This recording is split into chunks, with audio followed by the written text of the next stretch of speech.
Hi guys, my name is Akil. Today we are going to look at how to create a new project in Flutter. First open your CMD. Before creating a Flutter project we have to check whether Flutter is properly installed on our PC or not. If not installed properly you have to install it first. If everything is ready, then run Flutter Doctor.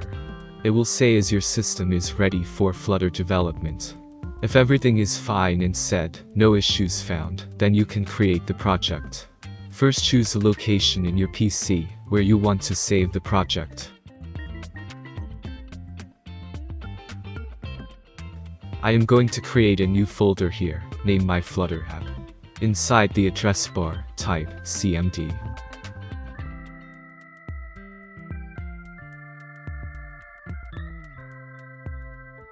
Then to create the project, type Flutter create then your project name.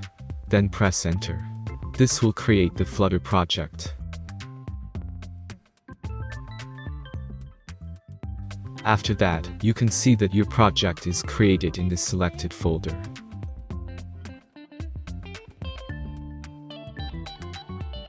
To open your project in Visual Studio, type code.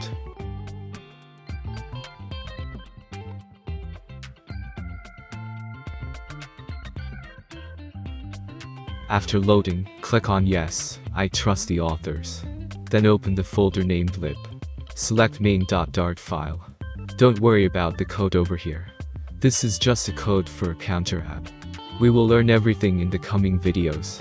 I have set it up in Android emulator here. You can use your preferred device, even your physical phone. You can run your code by clicking the Run button and select Run without debugging. Before that you have to choose your preferred device from here.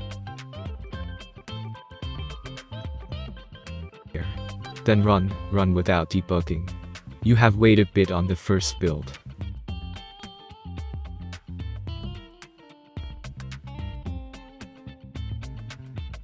After building, your app will get installed on your selected device.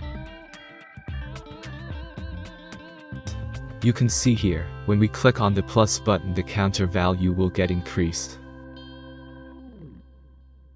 Let's see more and we have a lot to learn in Flutter. And it is very interesting. Till then, bye bye. Thanks for watching.